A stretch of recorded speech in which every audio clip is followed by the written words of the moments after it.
മഹാലക്ഷ്മി സീരിയലിൻ്റെ പുതിയൊരു എപ്പിസോഡിലോട്ട് എല്ലാവർക്കും സ്വാഗതം.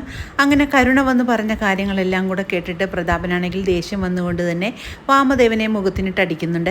അങ്ങനെ വാമദേവൻ ചോദിക്കുന്നുണ്ട്, നീ എന്തിനാണ് എൻ്റെ മുഖത്തിനിട്ട് അടിച്ചതെന്നെല്ലാം ചോദിക്കുമ്പോൾ, നിന്നെ അടിക്കുകയല്ല വേണ്ടത്, നിന്നെ കൊല്ലുകയാണ് വേണ്ടത്. നീ വേണ്ടാത്ത ആ കാര്യങ്ങളെല്ലാം പറഞ്ഞു കൊടുത്ത് ആ ഉണ്ണിയുടെ കാലാണെങ്കിൽ മാർക്ക് തല്ലി ഒടിച്ചിരിക്കുകയാണ്. അവനെ കൊണ്ട് ഇതുവല്ലം ചെയ്യാനായിട്ട് പറ്റുമോ? നമ്മളെക്കൊണ്ട് പോലും ചെയ്യാൻ പറ്റാത്ത കാര്യമാണ് അവനെ കൊണ്ട് ചെയ്യിക്കാനായിട്ട് നീ വിട്ടിരിക്കുന്നതെന്നെല്ലാം പറഞ്ഞുകൊണ്ട് ദേഷ്യപ്പെടുക പ്രതാപൻ.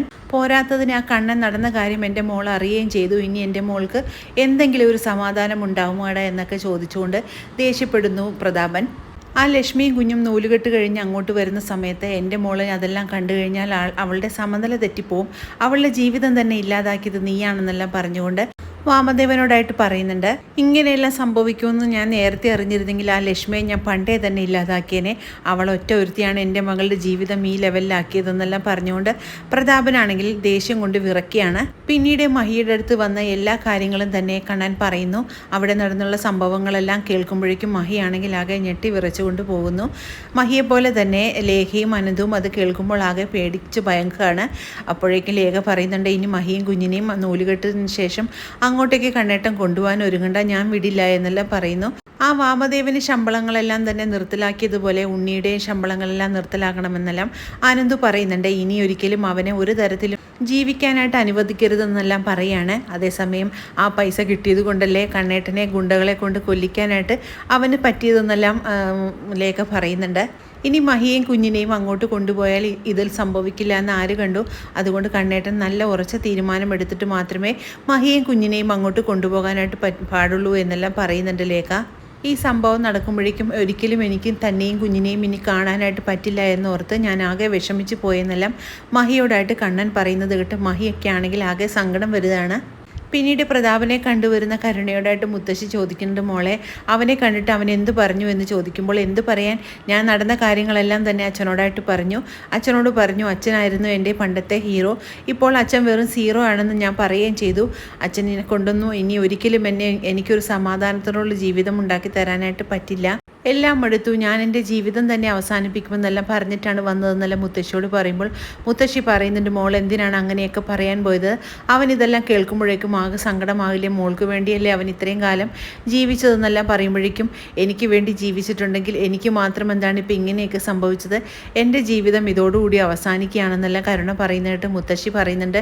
മോൾ ഒരിക്കലും അങ്ങനെ പറയരുത്.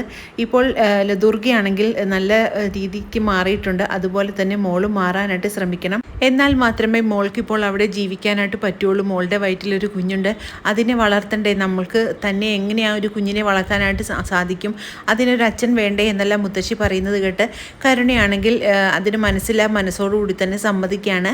പിന്നീട് ഈ വിവരങ്ങളെല്ലാം തന്നെ അറിയുന്ന മഞ്ജു ആണെങ്കിൽ കമലേശ്വരത്തോട്ട് വരികയാണ്. അങ്ങനെ മഞ്ജു വരുന്നത് കാണുന്ന ദുർഗയാണെങ്കിൽ ആകെ സന്തോഷത്തോടുകൂടി മഞ്ജുവിൻ്റെ അടുത്തോട്ട് ചെല്ലുമ്പോൾ മഞ്ജു പറയുന്നുണ്ട്, നിങ്ങളെ എനിക്ക് ഒരിക്കലും കാണണ്ട, നിങ്ങളും നിങ്ങളുടെ മകനും കൂടിയാണ് എൻ്റെ കണ്ണേട്ടനെ കൊല്ലാനായിട്ട് ശ്രമിച്ചത്, എന്നിട്ട് ഒന്നും അറിയാത്തതുപോലെ നിൽക്കുകയാണെന്നെല്ലാം പറഞ്ഞുകൊണ്ട് ദുർഗയുടെ നേരെ ദേഷ്യപ്പെടുമ്പോൾ ദുർഗ പറയുന്നുണ്ട്, മോളെ നീ അങ്ങനെയൊന്നും പറയരുത്, ഞാനൊന്നും ചെയ്തിട്ടില്ല, ഞാൻ നിൻ്റെ പഴയ അമ്മയല്ല, കണ്ണനെ സ്നേഹിക്കുന്ന അമ്മ കൂടിയാണെന്നെല്ലാം ദുർഗ പറയുന്നത് കേട്ട്, നിങ്ങളുടെ നാടകങ്ങളൊന്നും എൻ്റെ അടുത്ത് വേണ്ട, നിങ്ങൾ ഒറ്റ ഒരുത്തിയാണ് ഇതിനെല്ലാം ഉണ്ണിയേട്ടന് വളം വെച്ച് കൊടുക്കുന്നതെന്നെല്ലാം പറയുന്നത് കേട്ട് ദുർഗയ്ക്കാണെങ്കിൽ ആകെ സങ്കടമാകുന്നു. പിന്നെ നിങ്ങളുടെ രണ്ടാമത്തെ മകനായ ഉണ്ണി എവിടെയെന്ന് ചോദിച്ചുകൊണ്ട് ദേഷ്യപ്പെട്ടുകൊണ്ട് തന്നെ മഞ്ജു ആണെങ്കിൽ ഉണ്ണിയുടെ അടുത്തോട്ട് ചെല്ലുന്നു. അങ്ങനെ ഉണ്ണിയെ കാണുന്നതും ദേഷ്യപ്പെട്ടുകൊണ്ട്, തനിക്ക് നാണമില്ലേടോ, കണ്ണേട്ടൻ്റെ ചെലവിൽ കിടന്നുകൊണ്ട് തന്നെ കണ്ണേട്ടനെ കൊല്ലാനായിട്ട് തന്നെ പോലെയുള്ള ഒരാൾക്ക് മാത്രമേ അതിന് സാധിക്കുകയുള്ളൂ എന്നെല്ലാം പറഞ്ഞുകൊണ്ട് ദേഷ്യപ്പെട്ടുകൊണ്ട് തന്നെ ഉണ്ണിയുടെ കോളറിൽ കയറി പിടിക്കുകയാണ് മഞ്ജു. എന്നിട്ട് പറയുന്നുണ്ട്, എൻ്റെ കണ്ണേട്ടനെ എങ്ങാനും ഇനി കൊല്ലാൻ ശ്രമിച്ചിട്ടുണ്ടെങ്കിൽ തന്നെ ഞാനായിരിക്കും കൊല്ലുന്നതെന്നെല്ലാം പറഞ്ഞുകൊണ്ട് ദേഷ്യപ്പെട്ടുകൊണ്ട് തന്നെ മഞ്ജു അവിടെ നിന്ന് ഇറങ്ങുകയാണ്.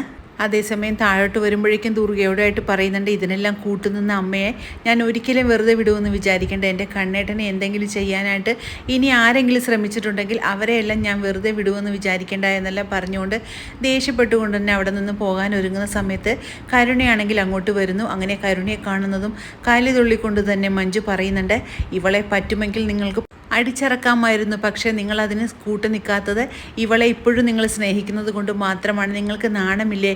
നിങ്ങളുടെ ഭർത്താവിനെയല്ലേ ഇവളുടെ അച്ഛൻ കൊന്നത്? ഇനിയും നിങ്ങൾ ഇവളെ ഇവിടെ വെച്ചുകൊണ്ടിരിക്കുകയാണോ എന്നെല്ലാം ചോദിച്ചുകൊണ്ട് ദേഷ്യപ്പെട്ടുകൊണ്ട് തന്നെ നമ്മുടെ മഞ്ജു ആണെങ്കിൽ കരുണയെ അവിടെ നാട്ടി ഇറക്കാനായിട്ട് ശ്രമിക്കുന്നുണ്ട്. അതേസമയം അങ്ങോട്ടേക്ക് നമ്മുടെ കണ്ണൻ വരുന്നുണ്ട്. അങ്ങനെ കണ്ണൻ്റെ അടുത്ത് നിന്ന് മഞ്ജു പറയുന്നുണ്ട്, കണ്ണേട്ട ഇവളെ ഇനി എന്തിനാണ് ഇവിടെ വെച്ച് പൊറിപ്പിച്ചുകൊണ്ട് നിൽക്കുന്നത്? ഉണ്ണിയേട്ടനെ ഇവളെ ഇവിടെ നിന്ന് പറഞ്ഞയക്കേണ്ട സമയം കഴിഞ്ഞു. ഇതിനെല്ലാം വളം വെച്ച് കൊടുക്കുന്നത് കണ്ണേട്ടൻ തന്നെയാണ്. ലക്ഷ്മി അടുത്തേക്കും കുഞ്ഞിനും ഇവിടെ സന്തോഷത്തോടുകൂടി ജീവിക്കണമെങ്കിൽ ഇവരെ ഒറ്റയണത്തിനെ ഇവിടെ നിർത്തി പോകരുതെന്നെല്ലാം കണ്ണനോട് പറയുന്നു. അങ്ങനെ വളരെ ത്രില്ലിംഗ് ആയിട്ടുള്ള ഒരു എപ്പിസോഡുകളാണ് ഇനി വരാനിരിക്കുന്നത്. ഈ റിവ്യൂ ഇഷ്ടമാകുകയാണെങ്കിൽ ലൈക്കും ഷെയറും സബ്സ്ക്രൈബും ചെയ്ത് സപ്പോർട്ട് ചെയ്യണേ. പുതിയൊരു എപ്പിസോഡിനായിട്ട് നമുക്ക് കാത്തിരിക്കാം.